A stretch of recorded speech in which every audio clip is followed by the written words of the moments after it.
Tecnologia EAD, a tecnologia da educação ao seu alcance.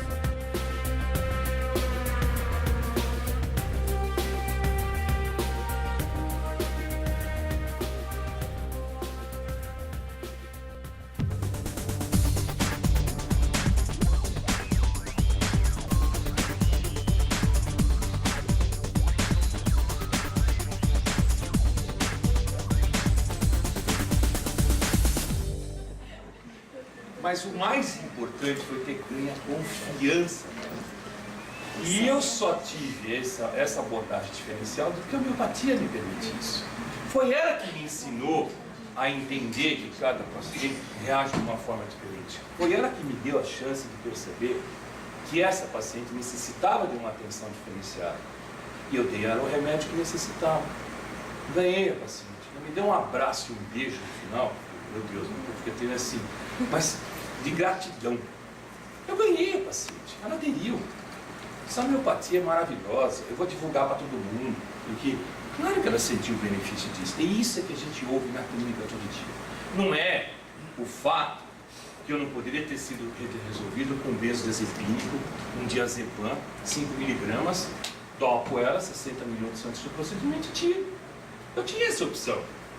Mas ela já tinha passado N experiências mal sucedidas. Então vamos respeitar e vamos valorizar. Então, isso sim é fator de sucesso profissional. Então por que especializar-se? Não é? Como que a gente aprendeu num curso de formação, de extensão, é o suficiente? Não, a homeopatia é complexa, vocês perceberam. A homeopatia é bonita, ela é dinâmica, ela é interessante, ela precisa ter um raciocínio homeopático. O caso a ser medicado, você pode resolver em 5 minutos. Outras vezes você tem que resolver em 1 hora, 2 horas. Nós estamos vivendo complexidade de adoecimento. As pessoas estão adoecendo hoje com CIDs iguais, né? Os códigos internacionais de doenças, porém com manifestações completamente distintas e diferentes uns dos outros. Seja animal, seja humano, gente. Até uma planta tem uma particularidade de adoecimento. Então é uma questão de observação, de valorização. E quando a gente fala que para nós dentistas nós conseguimos a habilitação, temos um passo enorme dentro da odontologia, porque a medicina veterinária e a farmácia já tem como especialidade, mas para a odontologia nós avançamos, mas queremos mais, queremos a especialidade. Não é simplesmente uma homeopatia em 10 lições que às vezes a gente faz e se torna um homeopata. Ganhamos e muito. Por isso que a gente sempre valoriza o ensino. Por isso que qualquer curso que é feito, sempre com a equipe, quem organiza e coordena, na pessoa do Mário, do Rubens, do Paulo e dos colegas que ensinam, valem créditos. Porque a gente sabe o que ensinou. Diferente de alguém aqui me falar assim, Mário, eu queria validar alguns créditos de um curso que eu fiz lá na Vila em Iocunhé das Merces. Eu não sei onde é isso.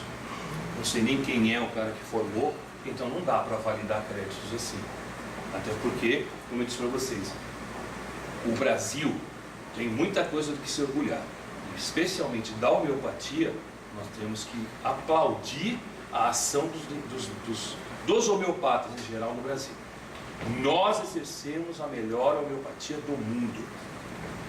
Os franceses dizem isso, apesar que a França é muito evoluída em relação a medicamentos homeopáticos, mas não tem a abordagem como tem os brasileiros. Os indianos, que hoje estão se despontando muito na homeopatia, eles da mesma forma carecem de mais profissionais, carecem de um movimento homeopático como existe. E assim mesmo a gente acha que no Brasil ainda é fraco. Vocês imaginem eles lá fora, quando eles olham para cá e veem essa possibilidade. Na Argentina, nossa vizinha, não tem nem regulamentação da homeopatia. Quem faz homeopatia na Argentina é bruxo, é taxado dessa forma, né? Então o sistema de saúde lá não reconhece o médico como especialista em homeopatia. Então como é importante essa coisa da especialização, né? Por que isso? Eu vou usar muito algumas frases do Paulo Rosenbaum, que o Rubens gosta muito do Paulo. Paulo Rosenbaum é um estudioso, é um filósofo, é um médico homeopata. E ele quem desenvolveu e escreveu os livros sobre a medicina do sujeito. E tem um filme, inclusive, que ele fez e está vendo se consegue agora vir a aí na exibição nos cinemas. Mas, como não tem, né? A própria doutrina espírita levou anos para ter alguma coisa de filme, né? Agora depois veio uma enxurrada, não só a parte de novela, como na realidade também os filmes, né? E quem sabe nas áreas da saúde também a gente não vai ter algumas coisas nesse sentido, né? E ele fala isso. Por que estudar a homeopatia? Numa área de cirurgia laser, biologia molecular, engenharia genética, não será a homeopatia um anacronismo? Né? Vamos voltar para trás? Porque a homeopatia tem uma terapêutica que foi formulada em 1796, faz mais de 200 anos. Só que ela é tão atual na forma de abordar e de tratar, que a gente vai andar em paralelo. Que esperanças e motivações podemos buscar numa doutrina tão antiga? Que interesse pode ter no contexto atual a medicina homeopática? Poderíamos fazer essa pergunta. Só que de fato a gente começa a perceber que a homeopatia ela é complementar, ela é integrativa com as outras práticas. Não é? Por mais que você faça uso de engenharia genética, biologia molecular, cirurgias modernas, com N equipamentos modernos, por que não fazer complementações? Né? Por que não fazer uso até associado de medicamentos homeopáticos? Qual é o objetivo? Recuperação.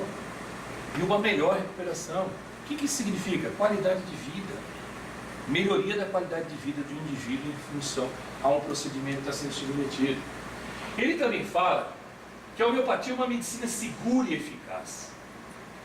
Gente, essa história se a homeopatia não funciona, para quem nunca testou, para quem nunca fez uso da medicação homeopática, para ver se de fato ela resolve ou não resolve o problema. Porque se não resolveu, você prescreveu um remédio, o paciente não colheu benefícios dessa prescrição, foi você que errou, não foi a homeopatia. Porque vocês viram, rigor de preparação do medicamento homeopático nós temos. Farmacotécnica homeopática, acho que é as mais vigiadas pela Anvisa. É as mais cheias de RDCs, de boas práticas de manipulação, de normas e tudo mais. Vai vir agora a edição 3 da Farmacopeia. Vai ser lançado em março, num evento em São Paulo.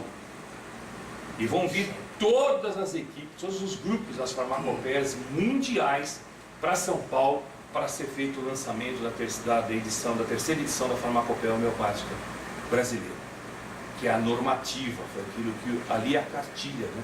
A indústria, os laboratórios, as farmácias de manipulação seguem essa cartilha. Então olha o rigor que a gente tem em cima disso, né? Quando o Daniel fala sobre os insumos, né? Sobre os laudos, né? Você fala assim, mas não se usa cromatógrafo, né? Se usa, gente, para preparação de tintura, de medicamentos, o controle microbiológico em cima das matrizes de medicamentos homeopáticos. Todo mundo acha que isso deve ser, né, aleatório, né, não tem uma coisa de fundo de quintal. É extremamente rigoroso. Senão não tira autorização, não pode comercializar. Quando você pega um frasco do que o Daniel mostrou aqui para fazer uso do medicamento, confia, porque o remédio passou por um crivo de análise. Cada 5 anos tem que ser revisto, tem que ser feita uma revalidação. Olha só, então nós temos remédios seguros para trabalhar. A farmácia homeopática tem que ter um farmacêutico responsável, um farmacêutico especialista em homeopatia.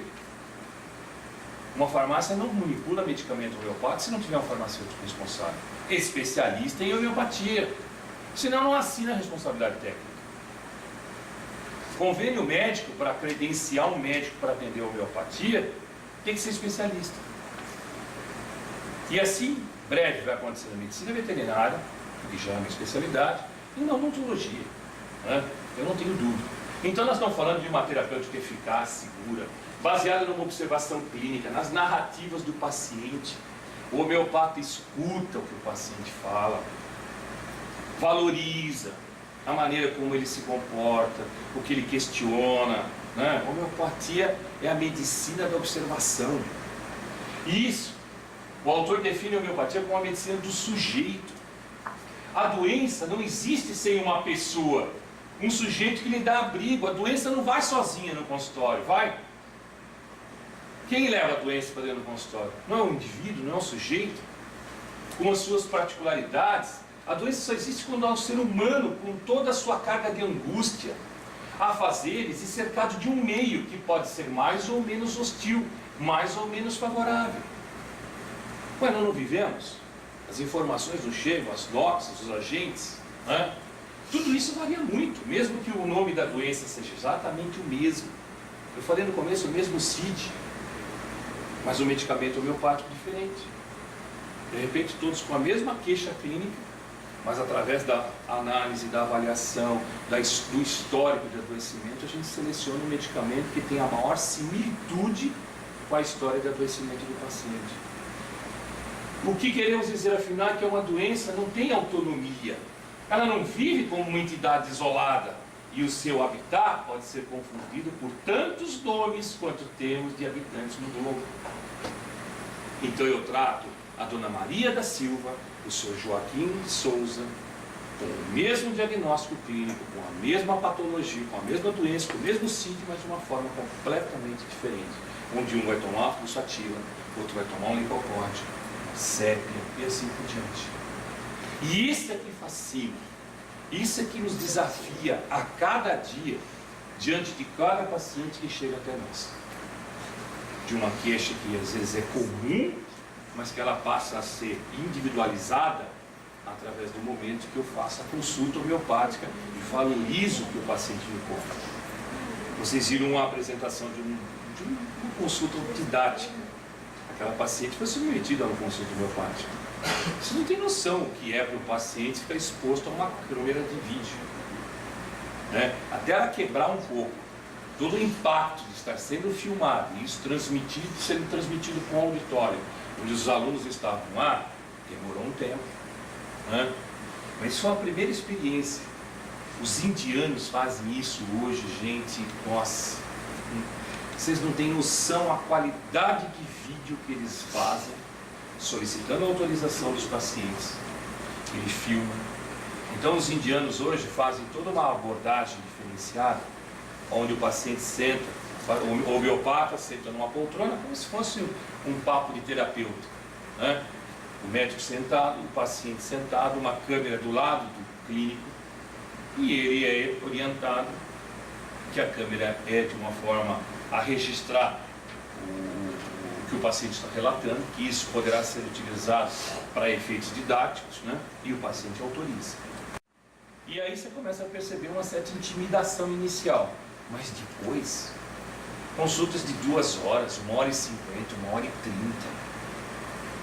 E os indianos hoje têm uma forma de abordar os pacientes em relação à consulta homeopática, que é o paciente vivenciar a experiência que ele descreve naquele momento.